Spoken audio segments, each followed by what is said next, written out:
हाय सगळ्यांना, मी आहे हिमाली कोंडकर आणि हा व्हिडिओ मी मराठीत बनवत आहे। तर मी आणि माझी फॅमिली गेलो होतो कोकणात।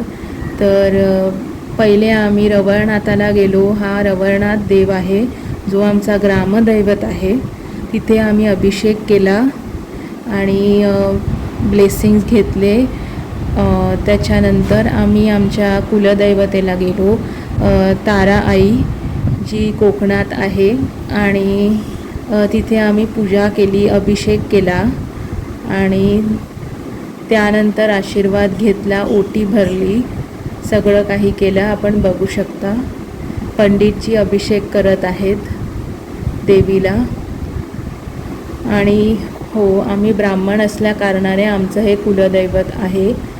त्यानंतर देवीला चांगले सजवले, मस्त सजवले, मुकुट वगैरे घातला, साडी वगैरे नेसवली, प्लस डेकोरेशन केलं होतं, तेही खूप सुंदर होतं, तुम्ही बघू शकता। नंतर जेवायला भंडारा होता, महाप्रसाद, तोही आम्ही खाल्ला आणि अतिशय टेस्टी होता। आणि प्रसाद म्हटलं तर घेणारच ना। Okay, good bye.